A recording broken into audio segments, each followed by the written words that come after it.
Good morning, my dear students. Today I will explain chapter number 7, the Democratic Republic of Congo, जिसको हम क्या बोलते हैं, the land of dense forest, जो क्या होते हैं, घने जंगलों से घिरी हुई जगह। ठीक है बच्चों, तो सबसे पहले हम जानेंगे कि ये आया कहाँ से।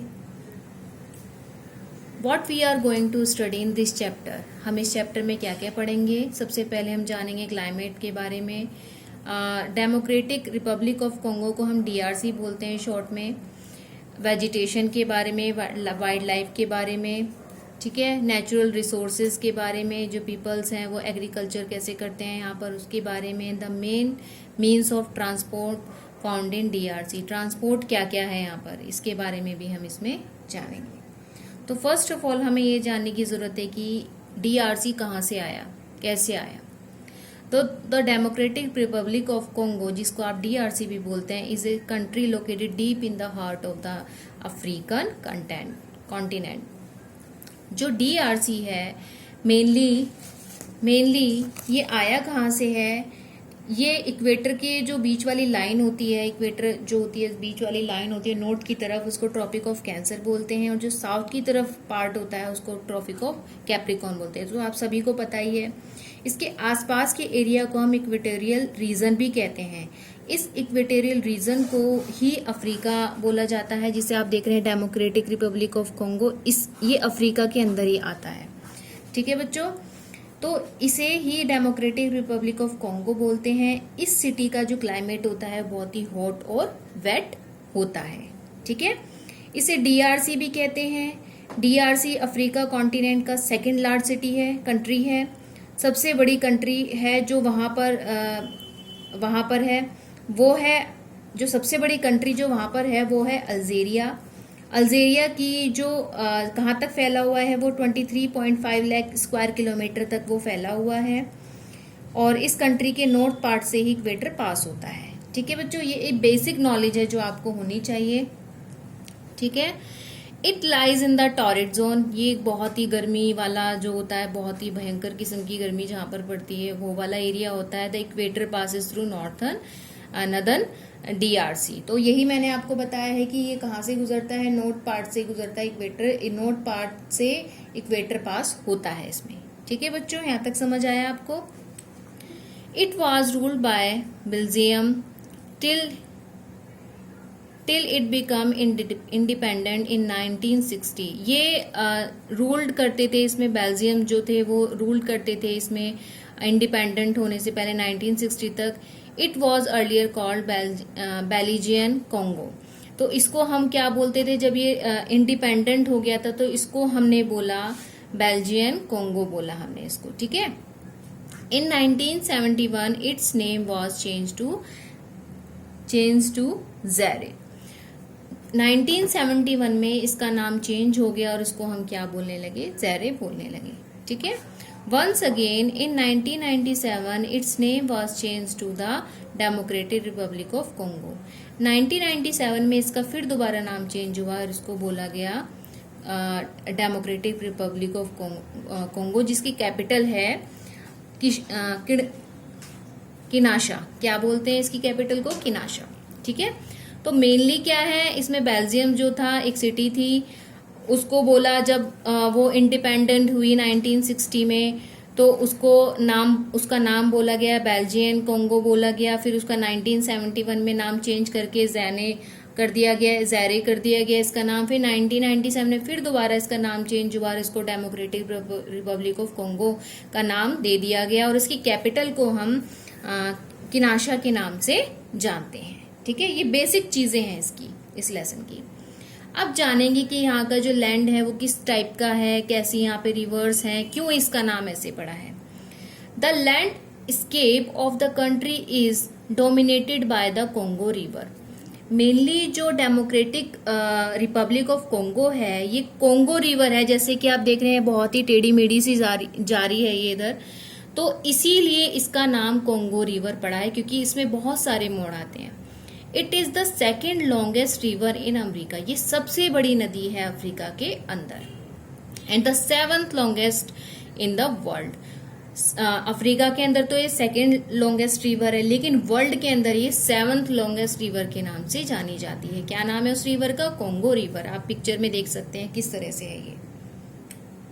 अब आते हैं हम लैंड एंड लोकेशन। इसकी लैंड और लोकेशन के बारे में आपको मैंने पहले ही बता दिया है। DRC is located deep in the interior of the Africa continent. ये काफी अंदर तक फैला हुआ है अफ्रीका कॉन्टिनेंट के, ठीक है। It is the second largest country in the Africa after Algeria.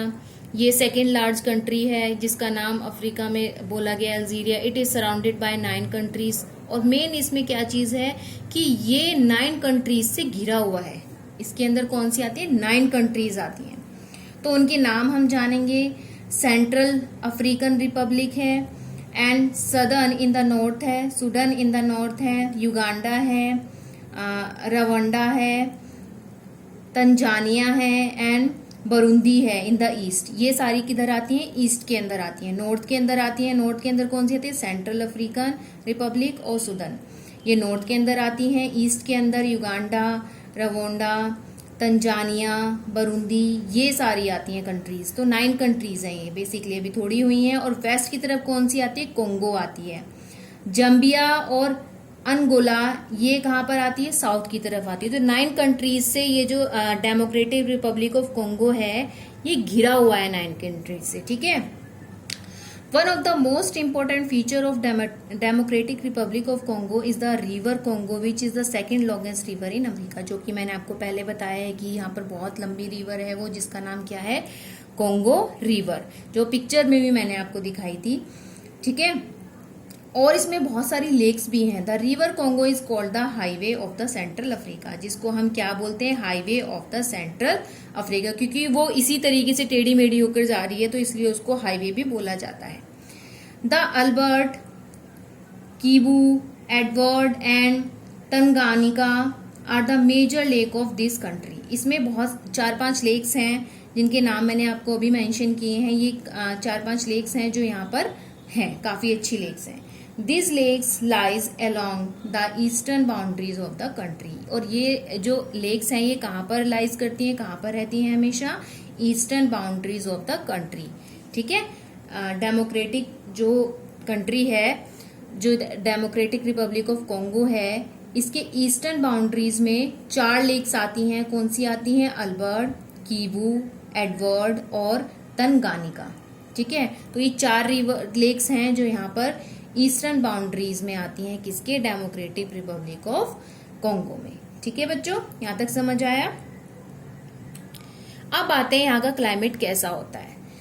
तो the Democratic Republic of Congo has a tropical climate. ये ऐसी जलवायु होती है जहां पर कि यहाँ पर का जो टेम्परेचर है, यहाँ पर क्या होता है? हमेशा घने जंगलों से भरा रहता है। ये बहुत घने जंगलों से घिरा रहता है। ट्रॉपिक क्लाइमेट रहता है यहाँ का। It rain throughout the year here. यहाँ पर हमेशा पूरे साल बारिश होती रहती है। The temperature is high. Temperature बहुत ज़्यादा हाई होता है। Morning are generally pleasant with bright sunshine. जो मॉर्निंग होती है वो काफ़ी उजाले और प्लीजेंट से बहुत ही शानदार सनशाइन होता है। वहाँ पे ह्यूमिडिटी इज हाई। ह्यूमिडिटी बहुत ज़्यादा रहती है वहाँ पर, which makes it uncomfortable at time. बहुत ही अनकम्फर्टेबल सा महसूस होता है वहाँ पर क्योंकि ह्यूमिडिटी ज़्यादा होती है। बिग नियर द इक्वेटर, क्योंकि ये इक्वेटर के काफ़ी नज़दीक आता है। The climate in most part of the DRC is very hot through out the year. वही मैंने चीज़ बोली थी कि क्योंकि ये इक्वेटर के काफ़ी नज़दीक आता है और सन की जो जो सन की जो रेज आती है वो बिल्कुल डायरेक्टली इसके पास आती है। तो यहाँ पर क्या रहता है? हमेशा हॉट क्लाइमेट रहता है। और जहाँ पर हॉट रहेगा वहाँ पर क्या? तो ह्यूमिडिटी भी रहेगी। अगर हमेशा पूरे साल बारिश होती रहेगी तो वहाँ पर ह्यूमिडिटी भी रहेगी। The rapid evaporation of water due to the high temperature during the day, क्योंकि वहाँ पर क्या रहता है? हमेशा बारिश होती रहती है तो टेम्परेचर क्या रहता है? वहाँ पर हाई रहता है। Lead to high level of humidity, और बहुत ही ज्यादा ह्यूमिडिटी रहती है वहां पर। This cause heavy rain occur by the afternoon, क्योंकि वहां पर क्या होता है? दोपहर में जो होती है वहां पर बारिश ही होती रहती है। It's happen almost every day, और जो कि हर दिन होता है ऐसा, जो कि कैसा होता है? वहां पर हर दिन होता है। वेजिटेशंस वहां क्या होते हैं? वेजिटेशन क्या क्या उगाए जाते हैं वहां पर? सबसे पहले आप वेजिटेशन से पहले आप ये जाने कि वहां पर और भी कैसे कैसे प्लांट्स होते हैं। वहां पर बहुत सारे प्लांट होते हैं वहां पर, क्योंकि बारिश होती रहती है तो वहां पर प्लांट्स भी जल्दी जल्दी ग्रो करते हैं। Forest in this region contain a large variety of trees, बहुत सारे अलग अलग तरह के पेड़ होते हैं वहां पर। The region receive rainfall throughout the, क्योंकि वहां पर क्या था पूरे साल बारिश होती रहती है। So there is luxuriant growth of trees, घने जंगलों से घिरा रहता है वहां का जो एरिया, देख सकते हैं आप पिक्चर में, काफी घने जंगल है यहाँ पर, तो घने जंगलों से घिरा रहता है ये एरिया। एंड देयर ग्रोइंग, बहुत सारे अच्छे अच्छे पौधे होते हैं वहां पर। फ्रूट्स बियरिंग, जो फल फ्रूट वाले होते हैं वो वाले पेड़ होते हैं। Shedding of leaves period differ, पत्तियों से भरा हुआ एकदम फूल पत्ती, बड़े बड़े पत्ते होते हैं उनसे घिरा हुआ जंगल होता है। This ensure that all tree do not shade there leaves at the same time. और ये होता है कि क्योंकि वहां पर बारिश होती रहती है तो पेड़ पौधे जो होते हैं, जैसे हमारे यहाँ पर पतझड़ का मौसम आता है तो पत्ते गिरने लगते हैं, लेकिन वहां ऐसा नहीं होता है। वहां पर रेगुलर इसी तरीके से ह्यूमिडिटी और बारिश होती रहती है तो वहां पर जल्दी से लीव्स नहीं गिरती हैं। Thus the name evergreen is given to this kind of forest, और इसीलिए वहां के जो फॉरेस्ट है उसको एवरग्रीन नाम का खिताब दिया गया है।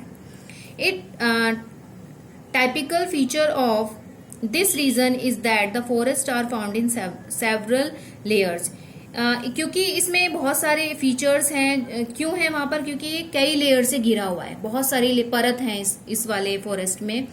The trees found in the lowest layer are part of the forest floor. जब पहाड़ी इलाके पर फॉरेस्ट होते हैं तो वहां पर एक लेयर होती है वो ट्रीज से भरी होती है, सेकंड लेयर जो होती है वो छोटे पेड़ों से होती है, शर्ब्स झाड़ियां होती हैं वहां पर जिसको आप शर्ब लेयर कहते हैं। थर्ड लेयर जो होती है वो कंप्राइज फ्रंस होते हैं। कंप्राइज फ्रंस जो होते हैं जो कि छोटे छोटे फल फ्रूट वाले पौधे होते हैं। लताएं होती हैं, क्रीपर्स होते हैं, ऑर्किड्स फूल वाले जो पेड़ पौधे होते हैं, ग्रास होती है वहां पर। तो काफी सारी लेयर से ये फॉरेस्ट घिरा रहता है। समझ में आया आपको बच्चों? अब आते हैं वेजिटेशन। वेजिटेशन कैसे होती है? The hot and humid climate the DRC is ideal for the growth of dense forest. जब यहाँ पर ह्यूमिडिटी बहुत ज्यादा होती है, क्लाइमेट बहुत हॉट रहता है यहाँ का, तो यहाँ पर क्या होता है? डेंस घना जंगल होता है, जिसे आप क्या कहते हैं? Tropical rain forest. इसका नाम दिया गया है क्योंकि यहाँ पर बहुत ज्यादा ह्यूमिडिटी और हॉट रहता है और बहुत ही घना जंगल होता है, इसके लिए इसको नाम दिया गया है tropical rain forest. The rain forest cover most of the DRC। जो डेमोक्रेटिक रिपब्लिक ऑफ कॉन्गो है, ये ज्यादातर एरिया को इसने घेरा हुआ है रेन फॉरेस्ट ने, ठीक है। They are evergreen forest, the trees of the forest are covered with leaves. ये हमेशा एवरग्रीन रहता है, हरा भरा रहता है। जो ट्रीज हैं हमेशा हरे भरे रहते हैं, पूरे ट्रीज से वो कवर्ड है एरिया, लीव्स होती हैं, पूरे लीव्स वगैरह होती हैं और पूरे साल ये इसी तरीके से हरा भरा रहता है। There are large variety of trees, यहाँ पर बहुत ज्यादा वेराइटीज हैं ट्रीज की, एंड द अदर प्लांट्स, और बहुत सारे पेड़ पौधे भी हैं। The trees are tall and form a canopy of leaves at the top. जैसे मैंने बताया था कि एक घर सा बना लेते हैं, गुफा सी बना लेते हैं, वो शर्ब्स होती हैं काफी सारी, क्रीपर्स होते हैं, ऑर्किड्स, फ्रूट्स भी होते हैं काफी सारे। तो ये एक इन्होंने लीव्स का इन्होंने टॉप बना लेते हैं और बहुत सुंदर लगता है देखने में। In some part of DRC, mostly in the south, where the climate is not so hot and wet. जो एरिया है कुछ पार्ट DRC का, वो मोस्टली कौन सा एरिया है? साउथ का। वहां पर जो क्लाइमेट होता है ना ज्यादा गर्म होता है और ना ज्यादा सूखा होता है। द वेजिटेशन इज डिफरेंट, वहां का जो वेजिटेशन है वो काफी डिफरेंट होता है। इंस्टेड ऑफ डेंस फॉरेस्ट, जो घने जंगल से बहुत ही अलग होता है। There are grassland with a few scattered trees. जो वहां का जो ग्रासलैंड है वो काफी जगह पर, मतलब वहां की जो लैंड है काफी जगह पर वहां पर ग्रासलैंड है, मतलब हरी भरे घासे वगैरह हैं वहां पर। कुछ पेड़ लगे हुए हैं जगह जगह पर, ठीक है। Such open grass land are called savanna, जिसको आप क्या कहते हैं? जब काफी सारी घास के बाद में कुछ पेड़ दिखाई देते हैं इस तरीके से, तो इसको हम बोलते हैं सवाना, ठीक है। अब आते हैं वाइल्ड लाइफ कैसी यहाँ पे। Most of the animal found in the region, यहाँ पर बहुत सारे जब इतना वाइल्ड लाइफ, इतने ज़्यादा पेड़ पौधे होंगे, घना जंगल होगा, तो यहाँ पर ऑब्वियस सी बात है कि यहाँ पर एनिमल्स भी काफ़ी सारे होंगे। ए large variety of wild life is found in DRC। बहुत सारी वेराइटीज़ हैं वाइल्ड लाइफ की जो आप देख सकते हैं DRC में। Elephant, buffaloes, gorillas, chimpanzees, hippopotamus and rhinoceros are some mammals found in the forest. ये कुछ ऐसे जानवर हैं जो यहाँ पर पाए जाते हैं।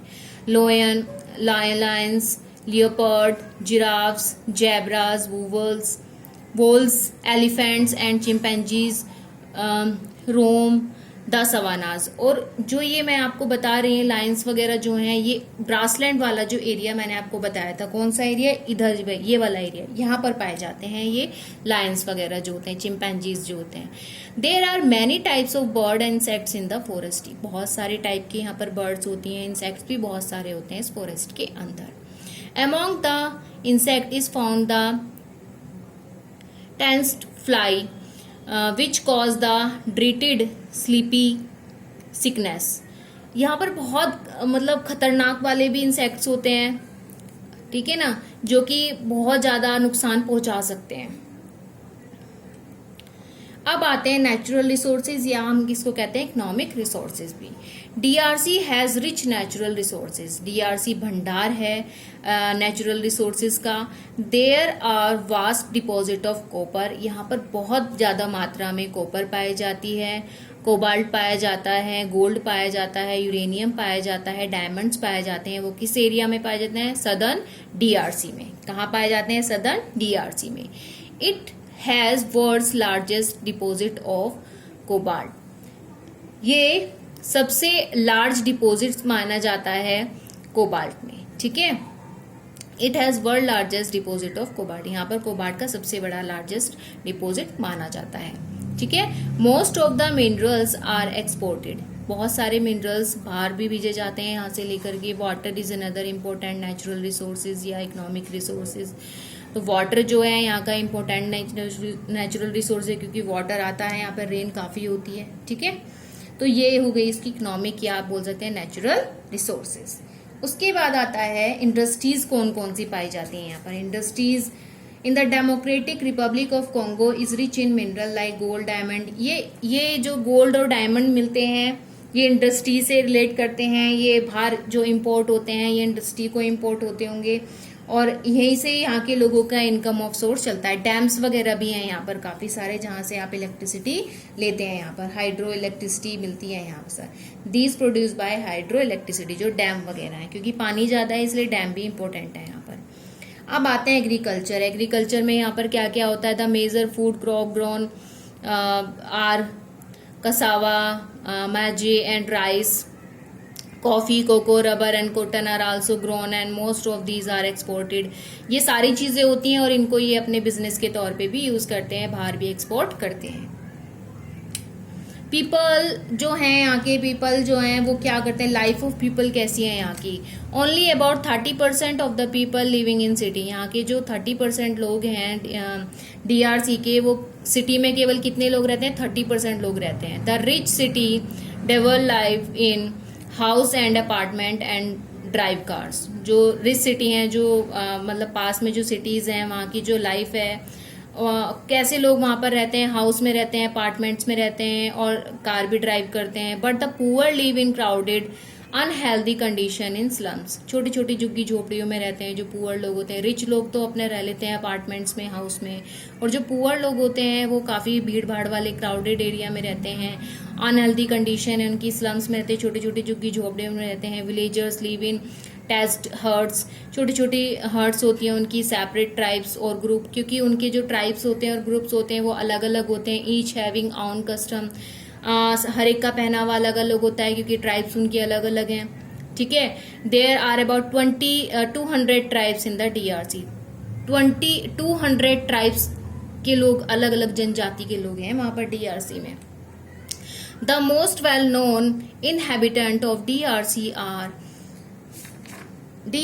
Are पिग्मीज।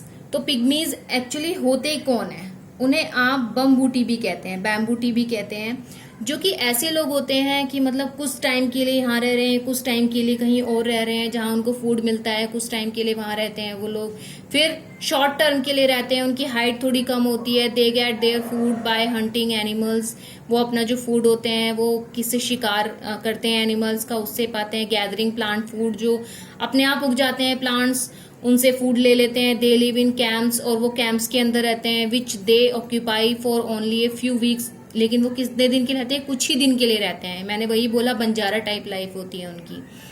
Then they move to a new place, और वो जहां पर फूड जब उनका खत्म हो जाता है और एनिमल्स भी उस एरिया में खत्म हो जाते हैं तो वो मूव कर लेते हैं नेक्स्ट प्लेस पर, न्यू प्लेस पर।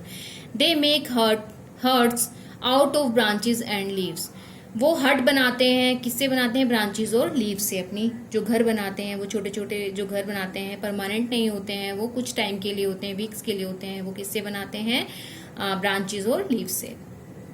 ट्रांसपोर्ट कैसा है यहाँ का, ट्रांसपोर्ट कैसा है, the city has a poor transport system, यहाँ का जो सिटी का जो ट्रांसपोर्ट है वो बहुत ही बेकार है। The dense forest covering most of the country make it difficult for roads and railway line to be built, क्योंकि ज्यादातर एरिया जो डीआरसी का है वो किससे, फॉरेस्ट से घिरा हुआ है, तो वहां पर काफी डिफिकल्ट हो जाता है रेलवे और रोड्स की लाइन को बिछाना या बनाना। Water transport is very important, water transport बहुत ज्यादा इंपॉर्टेंट है। द कोंगो या Zaire river is the chief means of transportation, वहाँ का जो मेन ट्रांसपोर्ट है वो क्या है, कोंगो रिवर है, जिसे आप ज़ैरे के नाम से भी जानते हैं, वो मेन ट्रांसपोर्टेशन है उनका। Matadi is the main sea port, Matadi जो है उनका मेन सी पोर्ट है, जो कि किनाशा के पास है। द कैपिटल ऑफ डेमोक्रेटिक, जो कि किसकी कैपिटल है, डेमोक्रेटिक रिपब्लिक ऑफ कॉन्गो की कैपिटल है। Is an important river port, जो कि बहुत ही इम्पोर्टेंट रोल करती है, इम्पोर्टेंट पोर्ट है वो वहाँ का, ठीक है। तो यहाँ का जो rail and road connect cities है, विच ईच अदर, रेल और रोड कनेक्ट करती हैं सिटीज को एक दूसरे से, but land transport is not so well developed, क्योंकि वहाँ पर क्या है, घने जंगल हैं, इसलिए वहाँ का ट्रांसपोर्ट ज़्यादा अच्छा नहीं है, जो सड़कें वगैरह हैं ज़्यादा अच्छी नहीं है। Water transport over the river Congo and other river is the main major means of transport, मैंने बताया था जैसे कि आपको कोंगो रिवर है वो मेन इंपॉर्टेंट रोल करती है। कोंगो रिवर कहाँ पर है, किनाशा जो है वहाँ पर है, वहाँ पर सी पोर्ट्स बने हुए हैं इनके, और वहीं से सारा ट्रांसपोर्टेशन ये करते हैं, जो भी इन्हें एक्सपोर्ट इंपोर्ट करना होता है वो उसी से करते हैं। Important city of the region, काफ़ी सारी सिटीज़ हैं इसमें। The Democratic Republic of Congo about 30% of the total population dwells in towns and city, जो मैंने आपको पहले भी बताया था कि यहाँ की जो 30%, केवल 30% जो पॉपुलेशन है वही वहाँ पर सिटीज़ में रहती है, बाकी के लोग क्या करते हैं, छोटे छोटे, क्योंकि इसमें 200 ट्राइब्स हैं और वो अलग अलग अपनी झोपड़ियों में या अलग अलग घरों में वो रहते हैं, तो यहाँ पर काफ़ी गरीबी भी है, पुअर लोग हैं यहाँ पर काफ़ी, ठीक है। तो आई होप, मुझे लगता है कि आपको काफ़ी अच्छे से समझ में आया होगा बच्चों, अच्छे से इसको तैयारी कीजिएगा। Thank you so much, stay safe, stay home, thank you so much.